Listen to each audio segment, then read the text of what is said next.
एक साल पहले की बात है।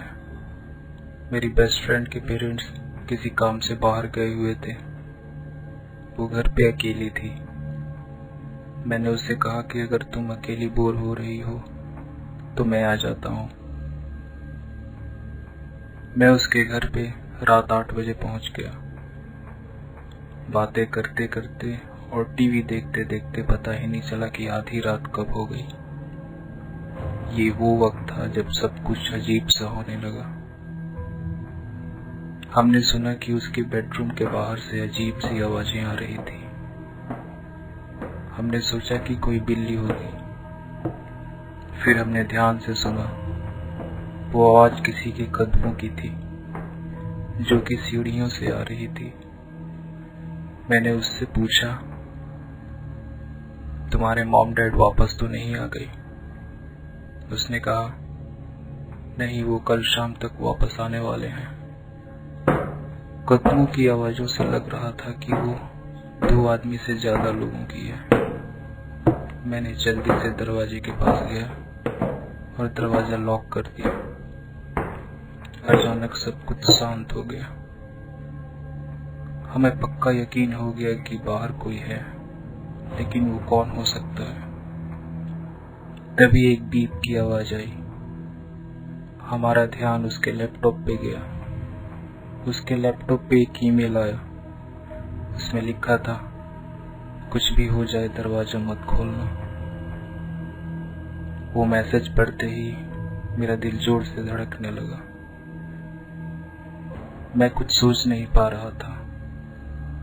हो सकता है कोई हमारे साथ मजाक कर रहा है, लेकिन ये भी हो सकता है कोई हमें बचाने की कोशिश कर रहा है।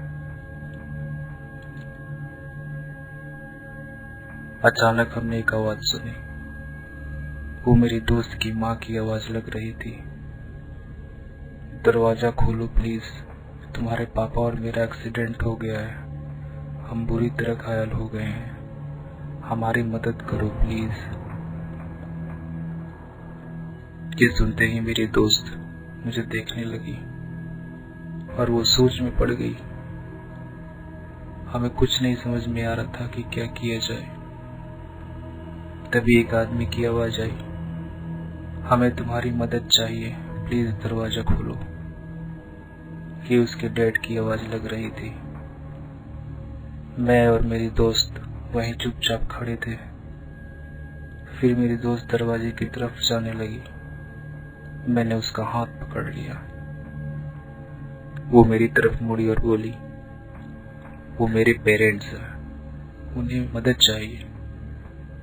मैं दरवाजा खोलने जा रही हूँ। फिर मैंने कहा, उस ईमेल मैसेज का क्या होगा अगर वो तुम्हारे पेरेंट्स ना हुए तो? तुमने सुना ना, वो मेरे पेरेंट्स की आवाज थी। उसने कहा, इससे पहले मैं कुछ करता। उसने मेरे हाथ से अपना हाथ छुड़ाया और दरवाजे की तरफ जाने लगी। मैं उसे रोक नहीं पाया। मैं बहुत डर गया था। मैं जाके उसकी अलमारी में छिप गया। मुझे नहीं पता कि क्या होने वाला था। फिर मैंने क्या सुना, मैं वो कभी नहीं भूल सकता। मुझे आज भी उसके सपने आते हैं। मेरी दोस्त ने दरवाजा खोला। मैंने उसकी चीखने की आवाज सुनी। ऐसा लग रहा था जैसे कोई उसकी बुरी तरीके से जान ले रहा हो। मैं उसकी मदद नहीं कर सकता था। मैं बस यही कर सकता था, मैं छिपा रहूं। मैं भगवान से प्रार्थना कर रहा था कि मुझे कोई ढूंढ ना पाए। मैं वहीं घंटों तक छिपा रहा। फिर मुझे लगा कि अब मुझे बाहर निकलना चाहिए। मैंने देखा कि उसका बेडरूम पूरा खाली था।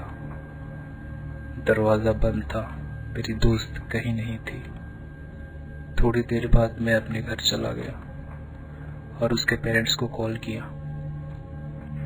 मैंने सारी बात उन्हें बताई और पुलिस को कॉल किया। उन्होंने कई दिनों तक मेरी दोस्त को ढूंढा पर वो नहीं मिली। मुझे पता नहीं कि उस रात क्या हुआ था। वो कौन थे जो मेरी दोस्त को उठा ले गए। मुझे पता है कि वो अब भी यहीं कहीं है। मुझे ये भी पता था कि मुझे उस रात वहां नहीं होना चाहिए था। मुझे लगता है कि वो मेरे लिए भी आएंगे, पर कुछ भी हो जाए मैं दरवाजा नहीं खोलूंगा।